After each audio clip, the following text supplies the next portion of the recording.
ओम शांति। ओम शांति। ओम शांति।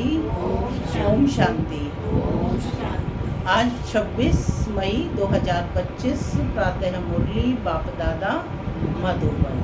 आज मीठी मधुर मुरली में बाबा ने संग के महत्व को बताया है कि अच्छा संग हमें तार देता है, यानी हमारी उन्नति कराता है, और बुरा संग हमें नीचे गिराता है।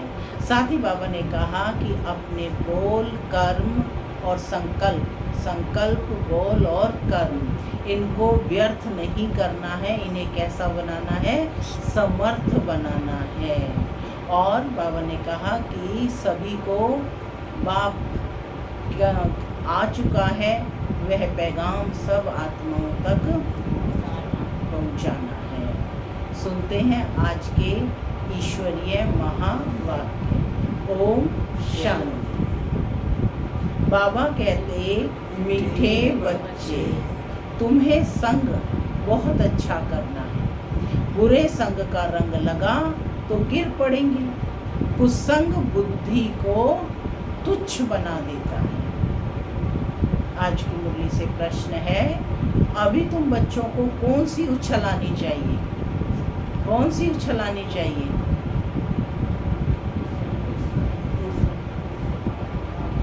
बाप का पैगाम देने की। बाबा कहते तुम्हें उछल आनी चाहिए कि गांव-गांव में जाकर सर्विस करें। तुम्हारे पास जो कुछ है वह सेवा अर्थ है। बाप बच्चों को राय देते हैं, बच्चे इस पुरानी दुनिया से अपना पल्लव आजाद करो।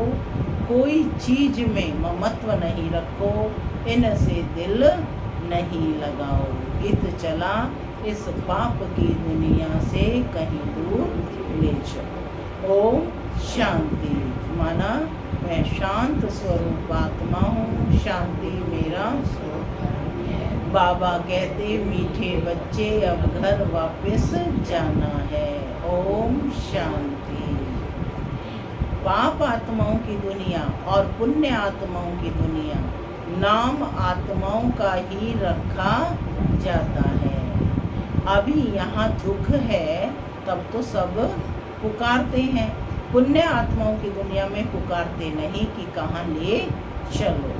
तुम बच्चे समझते हो कि यह कोई पंडित या सन्यासी या शास्त्रवादी आदि नहीं सुनाते हैं।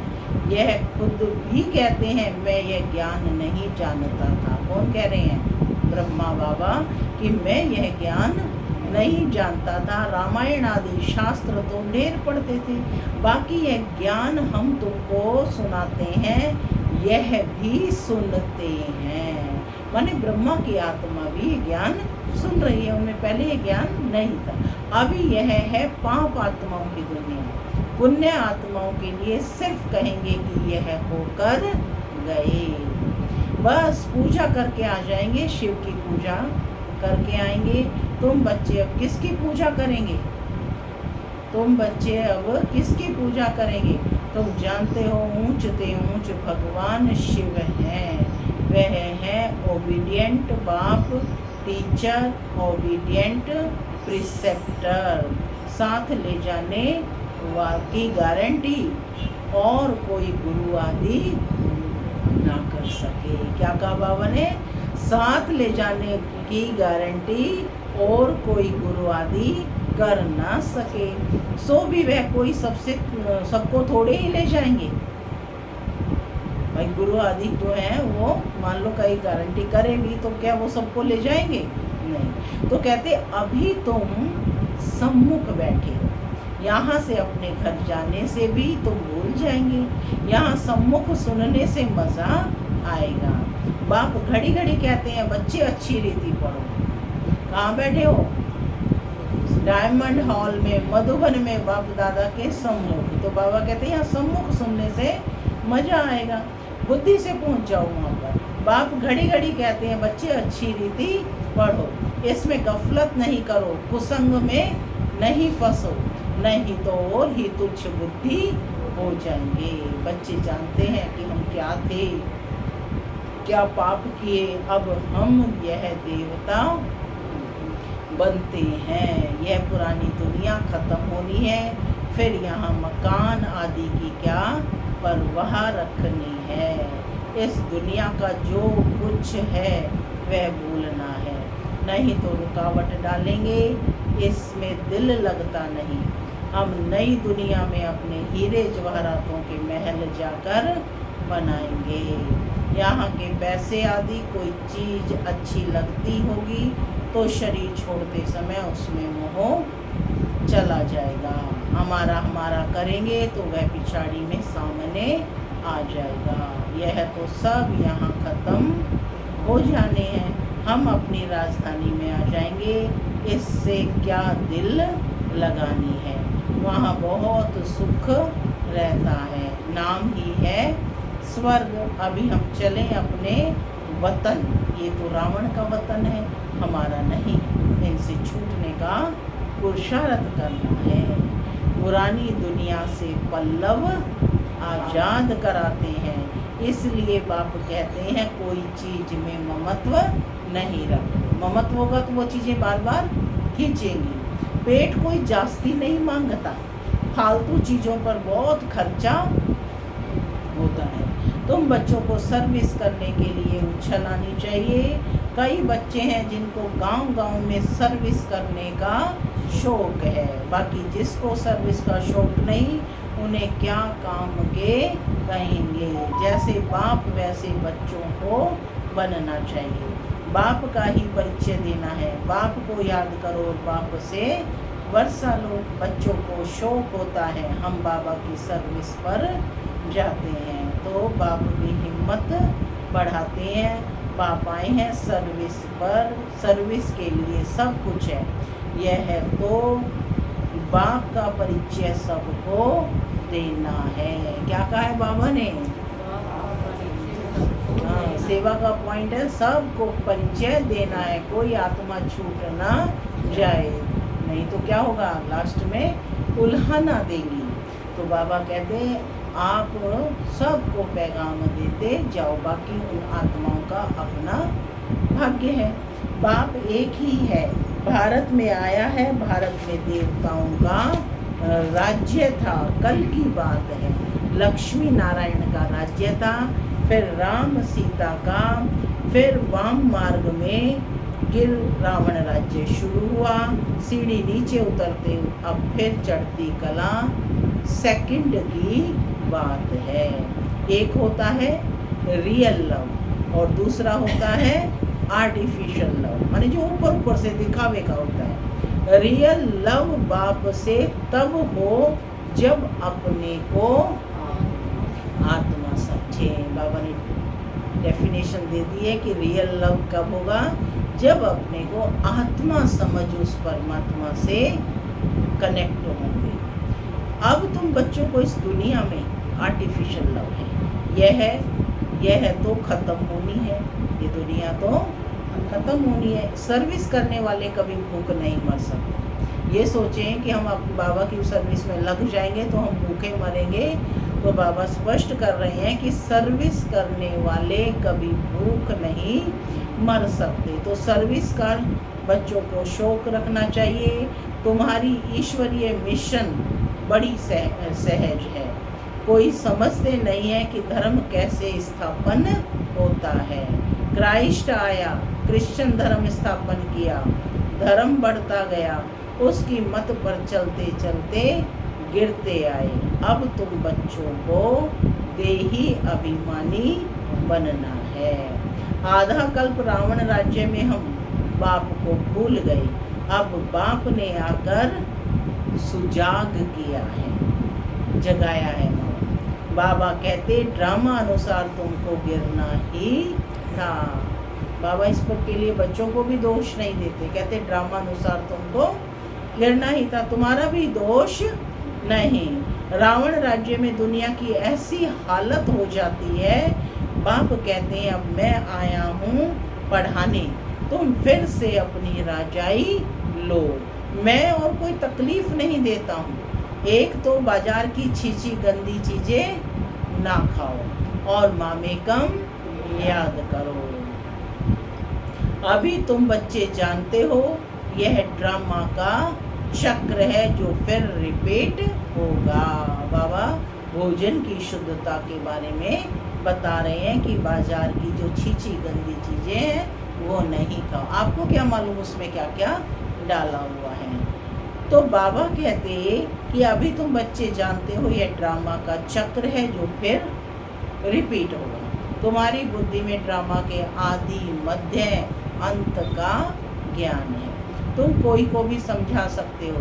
पहले तो बाप की याद रहनी चाहिए। सर्विस के लिए आपस में मिलकर साथी बना लेना चाहिए। माने आपस में मिलकर के जाएं, मिलकर दूसरों को पैगाम देकर आए। माताओं को भी निकलना चाहिए, इसमें डरने की कोई बात नहीं है। चित्र आदि सब तुमको मिलेंगे। तुम्हारी सर्विस जास्ती होगी। कहेंगे आप चले जाते हो फिर हमको कौन सिखाएंगे। बोलो हम सर्विस करने के लिए तैयार है। माने ब्राह्मणी चली जाए तो कहते हैं अब हमें कौन बोली सुनाएगा, कौन हमें सिखाए। तो बाबा क्या कह रहे हैं कि हमें सर्विस करने के लिए सदैव रेडी रहना चाहिए।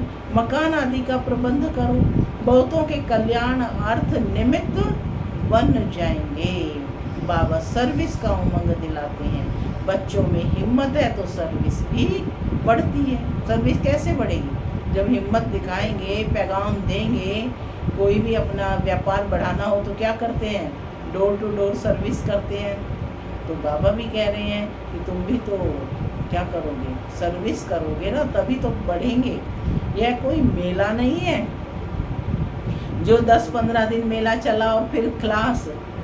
यह मेला तो चलता ही रहता है। यहाँ आत्मा और परमात्मा का मिलन होता है, जिसको ही सच्चा मेला कहा जाता है। वह तो अभी चल ही रहा है। मेला बंद तब होगा जब सर्विस पूरी होगी। ड्रामा अनुसार बच्चों को सर्विस का बड़ा शौक होना चाहिए। जो बेहद के बाप में नॉलेज है वह बच्चों की बुद्धि में है। जो बेहद के बाप में नॉलेज है वह बच्चों की बुद्धि में है। ऊंचते ऊंच बाप से हम कितना ऊंच बनते आए हैं। ऐसे ऐसे अपने से बातें करनी है। आपस में सेमिनार करना है। माने मिल बैठ कर के सेमिनार करना है। बाबा से राय कर सर्विस में लग जाओ। कोई मदद की दरकार हो तो बाबा दूल्हे लाल बैठा है। कौन है बाबा? दूल्हे लाल। नोट कर लो पॉइंट। ये बाबा दूल्हे लाल बैठा है। ये सब ड्रामा में नोंद है। फिक्र की कोई बात नहीं, नहीं तो स्थापना कैसे होगी। दूसरी बात यह भी है, जो करेगा वह पाएगा। जो सर्विस करेगा वही पाएगा। अभी तुम बच्चे पत्थर बुद्धि से हीरे जैसा बनते हो। बाप ज्ञान से इतना सीधा कर दे, माया फिर नाक से पकड़कर पीठा दिला देती है ना। माया क्या करती है? नाक से पकड़कर पीठ दिला देती, माने उल्टा कर देती है। तुम बच्चों को संग बड़ा अच्छा करना चाहिए। अपने संग की चेकिंग करनी है। बुरे संग का रंग लगने से गिर पड़ेंगे।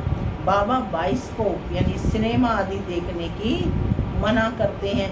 जिसको बाइस्कोप की आदत पड़ी वह पतित बनने बगैर रह नहीं सकेंगे। यहाँ हर एक की एक्टिविटी डर्टी है। नाम ही है वैश्याल्य। बाप शिवालय स्थापन कर रहे हैं। वैश्याल्य को पूरी आग लगनी है। कुंभकर्ण जैसी आसुरी नींद में सोए पड़े हैं। तुम समझते हो कि हम शिवालय में जा रहे हैं। पहले हम भी बंदर सदृश थे। इस पर रामायण में भी कहानी है। अभी तुम बाप के मददगार बने हो। कौन बैठे हो? बाप के मददगार। तुम अपनी शक्ति से राज्य स्थापन कर रहे हो। फिर यह रावण राज्य खलास हो जाना है। तुम बच्चों को अनेक प्रकार की युक्तियां बताते रहते हैं। किसको दान नहीं करेंगे तो फल भी कैसे मिलेगा। पहले 10-15 को रास्ता बताकर फिर बाद में भोजन खाना चाहिए।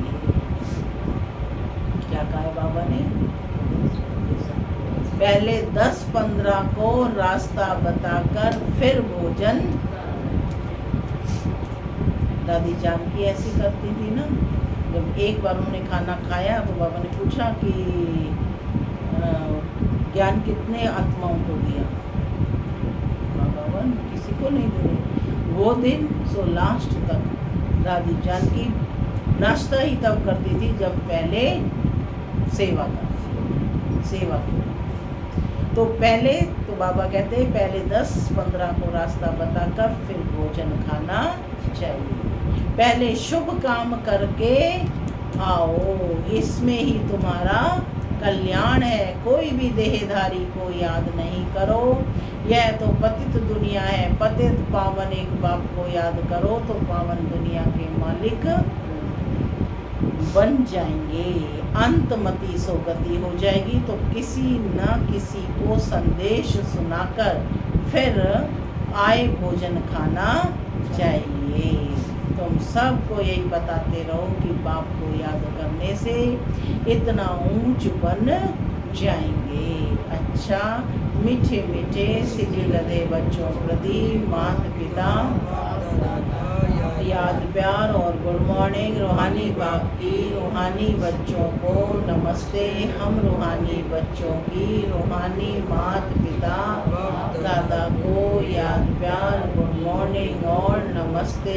नमस्ते सदा रहो हंसते, बनो फरिश्ते, चलो परम धाम के रास्ते। रात्रि क्लास है 17/3/68 की।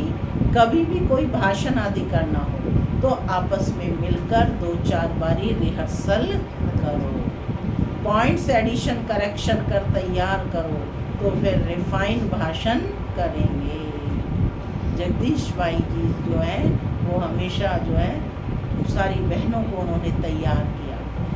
एक टॉपिक देते थे, उन टॉपिक पर बोलो, प्रैक्टिस कराई। ये सब बड़ी दीदी दादियाँ सबको प्रैक्टिस कर करके तब ये बहनें जो हैं बाहर भाषण करने जाती। तो बाबा कहते हैं आप भी आपस में कि इस चित्र पर हम कैसे समझाएंगे, ये सब तैयारी करके आपस में भाषण आदि की रिहर्सल करो। पॉइंट्स एडिशन करेक्शन कर तैयार करो, फिर रिफाइन भाषण करेंगे। मूल एक बात पर, गीता के भगवान पर ही तुमने विजय पाई तो फिर सभी बातों में विजय हो जाएंगी। इसके लिए कॉन्फ्रेंस तो होगी ना। मूल बात क्या है? गीता के भगवान पर। आज सुबह आशा दीदी बता रहे थे कि जगदीश भाई ने 1000 वो बनाए हैं इस पर कि गीता का भगवान को सिद्ध करना। समझते रहेंगे, कॉन्फ्रेंस होंगी, समझते रहेंगे। झाड़ की वृद्धि तो जरूर होनी है। माया के तूफान तो सभी को लगते हैं। अक्सर करके लिखते हैं बाबा हमने काम की चमाट खाई। इसको कहा जाता है कम की कमाई चट। क्रोध आदि किया तो कहेंगे कुछ घाटा पड़ा। इसके लिए समझाना पड़ता है काम पर जीत पहन जगत जीत बनते हैं। काम से हारे हार होती है। काम से हारने वाले की कमाई चट हो जाती है, दंड पड़ जाता है। मंजिल बहुत बड़ी है, इसलिए बड़ी खबरदारी रखनी पड़ती है। तो बच्चे जानते हो 5000 वर्ष पहले भी हमको बादशाही मिली थी, अभी फिर से दैवी राजधानी स्थापन हो रही है।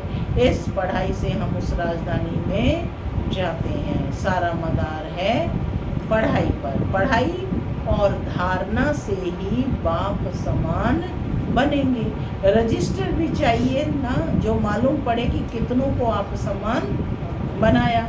जितना जास्ती धारणा करेंगे उतना ही मीठा बनेंगे। बहुत लवली बच्चे चाहिए। तुम बच्चों के लिए वह दिन आया आज, जिसके लिए मनुष्य बहुत कोशिश करते हैं कि मुक्ति में जाएं। बाप सभी को इकट्ठा ही मुक्ति जीवन मुक्ति देते हैं। जो देवता बनने का पुरुषार्थ करते हैं वही जीवन मुक्ति में जाएंगे। भाई क्या कहा बने? जो देवता बनने का पुरुषार्थ करते हैं वही जीवन मुक्ति में आएंगे। बाकी सभी मुक्ति में जाएंगे। हिसाब एक्यूरेट नहीं निकाल सकते, कोई तो रहेंगे भी, विनाश का साक्षात्कार करेंगे, यह सुहावना समय भी देखेंगे। हर बात में पुरुषार्थ करना होता है। ऐसे भी नहीं कि याद में बैठेंगे तो काम हो जाएगा, मकान मिल जाएगा, नहीं। वह तो ड्रामा में जो है वही होता है। आश नहीं रखनी चाहिए, मेहनत तो करनी होगी ना, कि जो ड्रामा में होगा वो हो जाएगा, वो तो होगा ही, लेकिन पुरुषार्थ भी तो निहित है ना। पुरुषार्थ करना होता है, बाकी होता तो वही है जो ड्रामा में नोंद है। आगे चल तुम्हारी वृत्ति भी भाई भाई की हो जाएगी, जितना पुरुषार्थ करेंगे उतना वह वृत्ति रहेगी। हम अशरीरी आए थे, 84 जन्म का चक्कर पूरा किया। अब बाप कहते हैं कर्मातीत अवस्था में जाना है। तुमको वास्तव में किसी से भी शास्त्रों आदि पर विवाद करने की दरकार नहीं है। मूल बात है ही याद की, और सृष्टि के आदि मध्य अंत को समझना है। चक्रवर्ती राजा बनना है, इस चक्र को ही फिर समझना है। तो इनका ही गायन है सेकंड में जीवन मुक्ति। तुम बच्चों को वंडर लगता होगा, आधा कल भक्ति चलती है, ज्ञान रिंचक नहीं, माने बिल्कुल भी नहीं। ज्ञान है ही बाप के पास, बाप द्वारा ही जानना है। यह बाप कितना अनकॉमन है, इसलिए कोटों में को निकलते हैं। हर एक कोई नहीं जानता ना बाप को, इसलिए कहा एक बाप कितना अनकॉमन है, इसलिए कोटों में कौ निकलते हैं। वह टीचर्स ऐसे थोड़े ही कहेंगे, यह तो कहते हैं मैं ही बाप, टीचर और गुरु हूँ। तो मनुष्य सुनकर वंडर खाएंगे।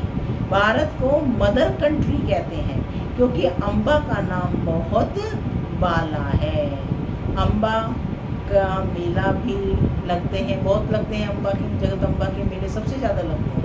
अम्बा मीठा अक्षर है, छोटे बच्चे भी माँ को प्यार करते हैं ना, क्योंकि माँ खिलाती पिलाती और संभालती है। अब अम्बा का बाबा भी चाहिए ना, यह तो बच्ची है एडॉप्टेड, इनका पति तो है नहीं, माने मम्मा सरस्वती, इनको क्या कौन है ये, ब्रह्मा की बेटी, अडॉप्ट किया था। तो कहते ये नई बात है ना, प्रजापिता ब्रह्मा द्वारा जरूर एडॉप्ट करते होंगे। यह सभी बातें बाप ही आकर तुम बच्चों को समझाते हैं। कितना मेला लगता है, पूजा होती है, क्योंकि तुम बच्चे सर्विस करते हो। मम्मा ने जितनों को पढ़ाया होगा उतना और कोई पढ़ा ना सके। मम्मा का नामाचार बहुत है, मेला भी बहुत लगता है। अभी तुम बच्चे जानते हो, बाप ने ही आकर रचना के आदि मध्य अंत का सारा राज तुम बच्चों को समझाया है। तुमको बाप के घर का भी मालूम पड़ा है, बाप से ही लव है, घर से भी लव है। ये ज्ञान तुमको अभी मिलता है। इस पढ़ाई से कितनी कमाई होती है, तो बाबा कहते खुशी होनी चाहिए ना। और तुम हो बिल्कुल साधारण, दुनिया को पता ही नहीं है। बाप आकर यह नॉलेज सुनाते हैं, बाप ही आकर के सभी नई नई बातें बच्चों को सुनाते हैं। यह नई दुनिया बनती है बेहद की पढ़ाई से। नई दुनिया कैसे बनेगी? बेहद की पढ़ाई से। पुरानी दुनिया से वैराग्य आ जाता है। तुम बच्चों के अंदर में ज्ञान की खुशी रहती है। बाप को और घर को याद करना है। घर तो सभी को जाना ही है, घर जाना है सभी को। बाप तो सभी को कहेंगे ना, बच्चों हम तुमको मुक्ति, जीवन मुक्ति का वर्षा देने आया हूँ। फिर भूल क्यों जाते हो? पूछ रहे बाबा, वंडर खाते हैं कि मैं तुम्हें मुक्ति और जीवन मुक्ति का वर्षा देने आया हूँ, फिर भूल क्यों जाते हो? मैं तुम्हारा बेहद का बाप हूँ, राजयोग सिखलाने आया हूँ। तो क्या तुम श्रीमत पर नहीं चलेंगे? फिर तो बहुत घाटा पड़ जाएगा। यह है बेहद का घाटा। बाप का हाथ छोड़ा तो कमाई में घाटा पड़ जाएगा। अच्छा, ओम शांति। हम बच्चों की भी बाप दादा को नमस्ते नमस्ते नमस्ते। आज का वरदान है त्रिकालदर्शी स्टेज द्वारा व्यर्थ का खाता समाप्त करने वाले सदा सफलता मूर्त भव। त्रिकालदर्शी स्टेज द्वारा व्यर्थ का खाता समाप्त करने वाले सदा सफलता मूर्त भव। त्रिकालदर्शी स्टेज पर स्थित होना अर्थात हर संकल्प, हर बोल, कर्म करने के पहले चेक करना कि यह व्यर्थ है या समर्थ है।